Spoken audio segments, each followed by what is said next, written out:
Parking places మనకి అంటే అంటే ప్రభుత్వ పరంగా అఫీషియల్గా అప్పట్లో ఏవి రికగ్నైజ్ లేవు. ఇప్పుడు అప్పుడు ఏంటంటే వాహనాలు తక్కువ, ఇంత షాపింగ్ కాంప్లెక్సెస్, ఇంత షాపింగ్ ఇది లేదు. ఇప్పుడు వాహనాలు పెరిగినాయి, షాపింగ్ మాల్స్ పెరిగినాయి, ప్రతిదీ అన్నీ పెరిగిపోయినాయి.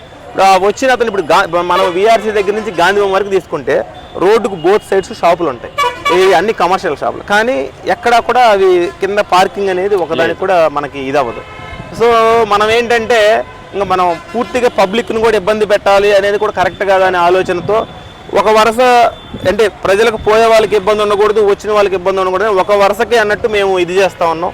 ఎవరైనా దాన్ని దాటి మళ్ళీ రోడ్లో పెట్టి ప్రజలకు ఇబ్బంది కలిగిస్తే చలానాలు వేస్తున్నాం, దానికి తగిన యాక్షన్ అయితే తీసుకుంటున్నాం. ఏది ఏమైనప్పటికీ మన సార్ కూడా, మన కమిషనర్ సార్ కూడా చెప్పున్నారు, పార్కింగ్ ప్లేసెస్ ఏదైనా ఉంటే ఐడెంటిఫై చేద్దామని.